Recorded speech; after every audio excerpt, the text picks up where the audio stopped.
Hey guys, I'm glad to have you here with me today. I want to go ahead and break open the Bible and just pull a little nugget of truth out there and just share it. Hopefully, we all live a little better for it. Before I open up the Bible, I want to kind of share a story. It comes from Australia. Um, for years, um, there was a bit of a mystery around Sydney. Uh, Wherever you were walking around, maybe it's subway on the wall or in the park on the sidewalk, you would find a single word written down, and it was beautifully written. And to begin with, the city council, go figure, was thinking graffiti. They were irritated by it, and they tried to figure out what was going on, and they never really did.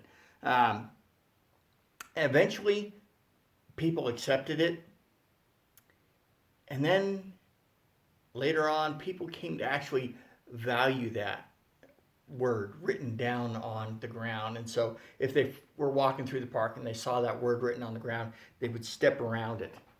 They would walk out of their way so that they wouldn't mess up this word written beautifully on the sidewalk. And that went on for years. Eventually, they caught the man. Um, his name was Arthur Stace. And he didn't get in trouble because by that point it was generally considered artwork. What's interesting is what he wrote and why he wrote it. Because if you know Mr. Stace's story, then you know it's not a tidy one. There's a lot of mess to it. And he was involved in coal mining as a miner. He got out of that, and once he got into his teens, he became an alcoholic. Matter of fact, by age 15, he'd been arrested for drunkenness. Uh, he ended up trying to serve in the military during World War One, and did for a while, and then eventually his health problems got him discharged. But he came back home, and then he heard a preacher preaching this basic idea right here, and it captured his imaginations. So, I'm going to read you the verse. It's from Ecclesiastes chapter 3, just a single verse, verse 11. So, Ecclesiastes chapter 3, verse 11 says this: Yet God has made everything beautiful for its own time. He has planted eternity in the human heart. But even so, people cannot see the whole scope of God's work from beginning to end.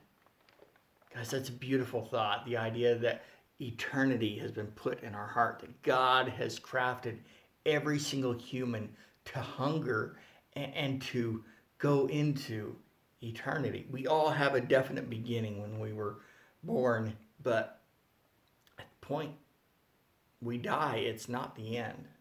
We live on for eternity, either in heaven or in hell. And God has put that eternity in our heart. He built us to last.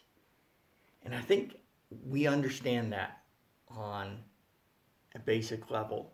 Mr. Stace, when he went around Sydney writing all over the place, and by the way, it's estimated that he wrote that word eternity 500,000 times.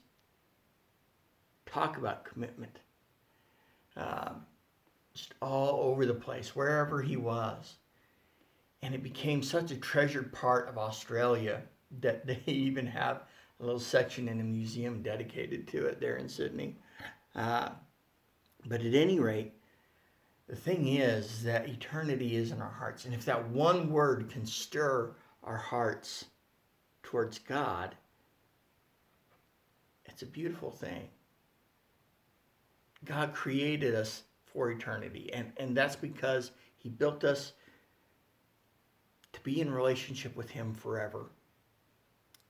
So guys, I want you to keep that in mind and ponder the things that are infinite and eternal, because those things are of God. And I just want to encourage you to keep that eternity in your heart close to the surface, because I promise it's a gift from God. And so that's what I had for you today. I hope it helps your day, and I guess I will see you next time. I love you guys. Bye.